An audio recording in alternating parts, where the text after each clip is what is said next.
Ma'am कल आपने एक फेसबुक पोस्ट किया था, करीब 12 मिनट का वो पोस्ट था, और आप अपने पति के यहाँ गई थी। वहाँ क्या क्या हुआ था? जी देखिए, मैंने 2 दिन पहले पोस्ट किया था कि मैं आपसे मिलने आ रही हूँ। मैंने रिक्वेस्ट किया था, उससे पहले भी एक पोस्ट मैंने किया था और पवन जी को मैं कॉल कर रही थी, मैसेज कर रही थी, पर वो कॉल उठा नहीं रहे थे और मैसेज का रिप्लाई नहीं दे रहे थे मेरे।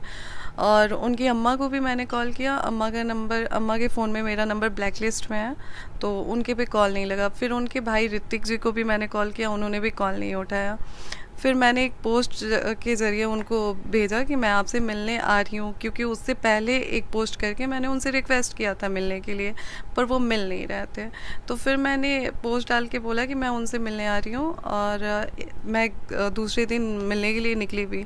हम लोग सुबह लगभग 9 बजे पहुँचे थे उनकी सोसाइटी में। जब हम लोग वहाँ पे पहुँचे तो गार्ड से हम जब उनके फ्लैट में जाने के लिए हम लोग गए तो गार्ड हमें जाने नहीं दे रहा था। बोल रहा था कि ऊपर से मना किया गया है, आप लोगों को ऐसे नहीं भेजा जा सकता है। तो उसके अभी इतना बातचीत हो ही रहा था, मैं बता ही रही थी कि मैं उनकी वाइफ हूँ, मुझे उनसे बात करना है और उनको पता है कि मैं आ रही हूँ। तो बोले मैडम ऊपर से मना किया गया, हम ऐसे नहीं जाने दे सकते हैं आपको। फिर वहाँ पे पुलिस 2 गाड़ी से पुलिस आती है 15-20। अगर आप लोगों को चाहिए तो पवन जी की सोसाइटी में जो कैमरा लगा होगा उनके बिल्डिंग के पुलिस नीचे को किसने बुलाया था मैम? जी उनके द्वारा बताया गया कि पवन जी ने बुलाया था पुलिस को।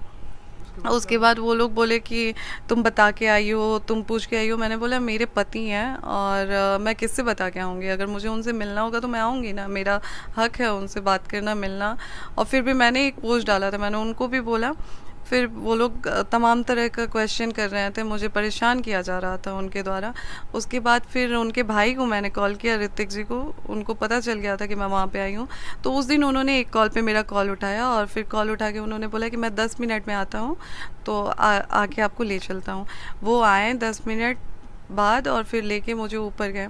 ऊपर लेके गए तो हॉल में सब लोग ऐसे ही बैठा हुआ था। पवन जी थे, उनके बड़े भाई गुड्डू भैया थे और उनके स्टाफ लोग थे, ऋतिक जी थे और एक धनंजय भैया करके हैं। तो ये सारे लोग थे, वहाँ पे हम लोग गए बैठे। अभी पवन जी से मैं बात करने का सोच ही रही थी, तब तक उधर से गुड्डू भैया बोलते हैं, जो उनके बड़े भैया हैं, वो बोलते हैं कि ज्योति बात करना है करा, लेकिन ये यहाँ मतलब इज़ा तो रुकबू ना। हम बोले क्यों भैया, मेरे पति का घर है, अगर हम आए हैं तो क्यों नहीं रुक सकते हैं। तो उन्होंने बोला कि नहीं, आपका कोई हक नहीं बनता है कि आप किस अधिकार से यहाँ पे रुकेंगी, आपका कोई अधिकार नहीं है। हमने बोला भैया अभी हमारा तलाक हुआ नहीं है, डाइवोर्स का मैटर चल रहा है, लेकिन अभी तलाक पेपर पे साइन नहीं हुई है। और जब तक तलाक नहीं हो जाता है तब तक पवन जी पे मेरा पूरा अधिकार है और मैं जब चाहूँ इनसे मिलने आ सकती हूँ या फिर मुझे बात करना हो तो मैं कर सकती हूँ। उन्होंने फिर बोला कि नहीं, कोई अधिकार नहीं है। मैंने बोला ठीक है, अगर आपको ऐसा लगता है तो मेरा हाथ पकड़ के निकाल लीजिए, और अगर ऐसा भी नहीं है तो फिर आप बुलाइए, वकील को बुलाइए, मैं भी अपने वकील को बुलाती हूँ। अगर वकील मुझे बोल देगा तो मैं अभी तुरंत उठ के यहाँ से चली जाऊँगी। फिर वो मतलब गुस्सा के वहाँ से निकल गए। फिर वहाँ पे हम लोग बैठे हुए थे, पवन जी नाश्ता वास्ता किए, उसके बाद निकले। उसके बाद पवन जी निकलते वक्त बोले कि 1 घंटे बाद मैं आता हूँ तो आपसे बात करता हूँ। सच्चाई है कि पवन जी से मेरी कोई बातचीत नहीं हुई है, कोई बातचीत नहीं। आप चाहें तो मैं बार बार कह रही हूँ कि आप कैमरे पे देख सकते हैं कि हमारे जाने के तुरंत बाद, मतलब मुश्किल से 15-20 मिनट बाद पवन जी वहाँ से निकल गए थे। उस 15-20 मिनट में पवन जी से हमारी कोई बातचीत नहीं हुई थी। पवन जी ये बोल के निकले कि 1 घंटे में आता हूँ तो बात करता हूँ। पवन जी, ऋतिक जी और गुड्डू भैया तीनों लोग एक ही साथ निकल गए और उनके निकलने के जस्ट थोड़े देर बाद वहाँ पे फिर से पुलिस आ जाती है 15-20 ठो, और आके मतलब उल्टा सीधा बोलना, जिसकी मेरे पास वीडियो भी है। लास्ट में मैं आपको दे भी दूँगी वो वीडियो।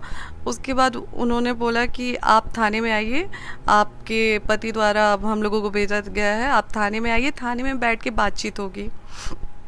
मैंने बोला थाने में क्यों, मैं अपने हस्बैंड के घर पे हूँ, मैं घर ही पे बात करूँगी।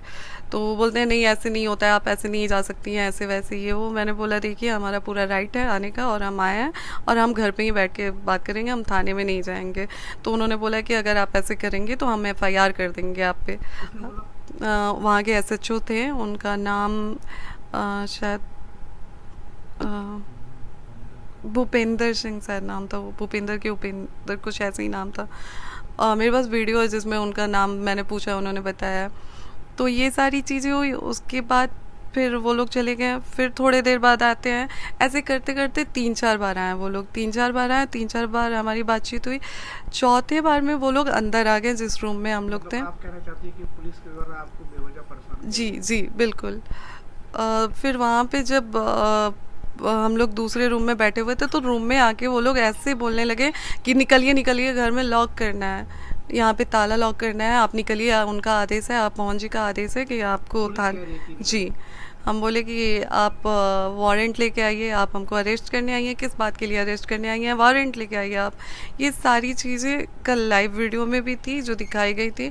और देखिए, ये जो लोग कह रहे हैं कि ये प्री प्लानिंग था, ऐसा कुछ नहीं था, क्योंकि लाइव मैं अचानक आई थी और वहाँ पे जो चीज़ें हो रही थी वो मैंने लाइव आके दिखाया है, ना कि अपने अकॉर्डिंग वीडियो शूट करके दिखाया है। तो ये सारा सर जो लोग बोल रहे हैं कि ये प्लानिंग करके मैं गई थी कि ऐसा करना है वैसा करना है, ये गलत है। दूसरे पक्ष से ये बातें चल रही हैं कि पवन सिंह चुनाव लड़ना चाहते हैं। अभी वो भारतीय जनता पार्टी में शामिल हुए हैं, बिहार से चुनाव लड़ सकते हैं। जी। तो उनकी पॉलिटिकल इमेज को ठेस पहुंचाने की बात जो है वो दूसरा पक्ष उठा रहा है। क्या ये सही है? इसको कैसे देखते जो लोग ये सवाल उठा रहे हैं मेरे पे, उनसे एक सवाल मेरा है कि क्या लोकसभा वाला चुनाव वो लोग भूल गए हैं? जिस लोकसभा चुनाव में मैंने अपने पैर में छाले करा के और उनके पूरे इतने इतने देर तक इतनी गर्मी में घूमी थी, हर चीज़, मतलब हर चीज़ इग्नोर करके, मैं सारा चीज़ वो करके और उनके लिए चुनाव प्रचार कर रही थी। और आज कैसे वो लोग बोल सकते हैं कि मैं पवन जी के चुनाव लड़ने से मुझे परेशानी है?